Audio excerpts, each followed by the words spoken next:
Yo guys, what's going on? It's SEANO here, and today we're going to be looking at Frost Mage in Season of Discovery Phase 4. Shout out to CE7190 who commented wanting a Frost Mage video. Well, here we go.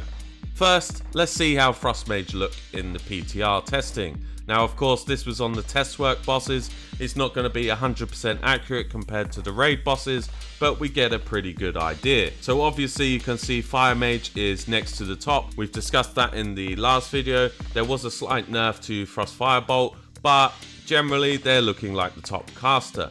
Now, where does Frost Mage sit? Well, Frost Mage sits just below Destruction Warlock, which is very, very good, because when you think about it, Destruction Warlock has been the top caster for the majority of the Season of Discovery, but Frost Mage is right up there with it. Now, this is not going to be as good as last phase. The gap between Frost and Fire is pretty big, but if you need to bring Winter's Chill to the raid, or you just like playing Frost in general, you're still going to be above some of these other casters. So you can be quite competitive in that sense, but it's not going to be as good as Fire. Now, one thing I would like to mention is this video is purely based on PTR stats, talents, and everything in pre-BiS. As the phase goes on, things are going to change. We get set bonuses, for example this one. Now, if you look at the 6 set bonus here, it does different things for your armors. The most important one to note for Frost here is that Ice Armor grants 20% increased chance to trigger Fingers of Frost. So Fingers of Frost with 6 set could have a much bigger value, especially with Shatter, etc. You may even get to a point where you're running this as Fire. We just don't know yet. So for the talents, we're going to pretty much want 3 in Elemental Precision, 2 in Frost Warding, 5 in Ice Shards, 2 in Improved Frost Nova, 3 in Piercing Ice, 1 in Cold Snap, 5 in Shatter, 3 in Frost Channeling, 1 in Ice Block, and 5 in Winter's Chill. Then we're going to move over to the Fire Tree, where we want 5 in Impact, 2 in Flame Throwing, 5 in Ignite. Now from here you can build the points into the Fire Tree as you see fit. I like to take Pyroblast because 1, it gives me an option to use Hot Streak for different bosses. It's good to be flexible. 2, you can precast this at the start of the fight. It's going to be a marginal DPS increase, but there's not much else to choose. You can also take Burning Soul and Master of Elements. From here, depends if you're using Improved Scorch. If your team needs you to use Improved Scorch, you can use Improved Scorch. But generally, it's probably better for the Fire Mage to bring the Improved Scorch and you bring the Winter's Chill, because when you think about it, the sooner you get that Winter's Chill debuff on there, the better it is for the whole raid. So if the Fire Mage does the Improved Scorch and you do the Winter's Chill, then you won't need to take this. In which case you could put the 3 in Improved Fire Blast in case you're going for the Hot Streak build. Then if you really want the Ice Barrier, you can take 1 out of Master of Elements and put 1 into Ice Barrier. Or you could even put 1 out of Burning Soul, but that's a bit of risk if you're using the Hot Streaks build. Now for the headroom, for the first build, we're going to use the Deep Freeze room. Chest is always going to be Fingers of Frost. For the wrist, we've taken Molten Armor, but there is an option to take Balefire Bolt as well. So I'm going to press Balefire Bolt, but if you're not interested in Balefire Bolt, you can of course take Molten Armor. For the hand rune, we've got Living Bomb. We're not going to really use it in single target rotation, but it's good if 1, if you're on the move, and 2, it's very good for the trash, so we're going to take it anyway. For the waist, of course, it's Frost Firebolt. For the legs, it's Icy Veins. We can utilize Icy Veins with Cold Snap, so we can use it twice. For the feet rune, this is open for debate. A lot of the testing has used Brain Freeze, in which case you could probably fit in Balefire Bolt. Or you could just use the Frostfire Bolt. So really, it's between Brain Freeze and Spell Power. It's impossible to say right now which one is going to be better.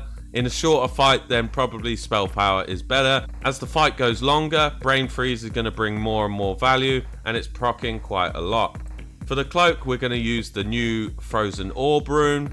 And for the rings, we've got Fire Specialization and Frost Specialization. Now for this build, what we want to do is use Frozen Orb to give us a Fingers of Frost proc. So we can use this straight away. Then use your first Fingers of Frost on a Frost Firebolt. You can start casting your Frost Firebolt and use Deep Freeze to get the most out of the Fingers of Frost rune. Now, as these procs, of course, you're going to get big crits with Shatter and Ignite. It's going to be very nice. Then you've got your Brain Freeze procs, which you'll be using on Frost Firebolt. Unless you've got Bell Firebolt, you could potentially do that as well. So we don't know 100% what's going to be better, to use Bell Firebolt on Brain Freeze procs or Frost Firebolt on Brain Freeze procs and use Molten Armor.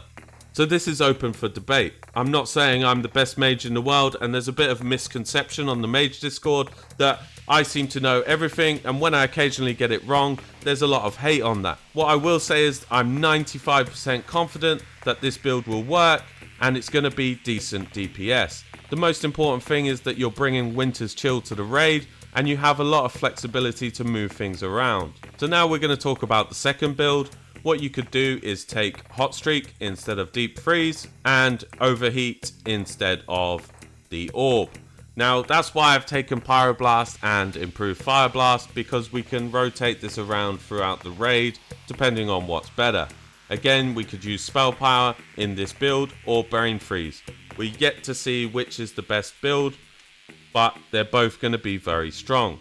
Now the way this build works is you're going to be using Hot Streak procs on Pyroblast as they occur. You're going to get a lot of crits with this build because of Fingers of Frost and Shatter. So what you need to do is time your Fingers of Frost procs with your Overheat procs to get Hot Streaks. It's not going to be as good as Fire, and it might not even be as good as the Frost build. But the most important thing is that you're using Frost Firebolt to get the Winter's Chill, but you'll also throw in some Pyroblast and Overheat procs to increase DPS. One thing to mention is we're doing this to bring Winter's Chill. There is another option. You could be a Mage healer and bring Winter's Chill with Spell Frostbolt. It will be slightly less healing, but you'll be bringing the most important buff to the raid.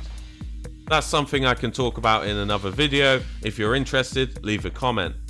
For the best in slot gear, you will basically copy the same as the last video. There was a couple of mentions about getting the PvP set to have the 2 set for increased spell power. I've pinned the comment in the last video. That is very advisable to do. The other thing was talking about hit. Well, in this build as Frost Firebolt, you won't really need the hit. But if you're taking the Hot Streak and Bell Firebolt and things like that, you should probably look at getting some extra hit gear. When looking around, there's not much content on Frost Mage, so hopefully this helps some people. Like I said previously, I am not the best mage in the world. I'm bringing content to help people, and that's it. This is my full opinion, and I'm 95% sure that these builds will provide very strong DPS in comparison to other classes, but most importantly, you're bringing the Winter's Chill. Thank you very much, guys, and have a lovely day.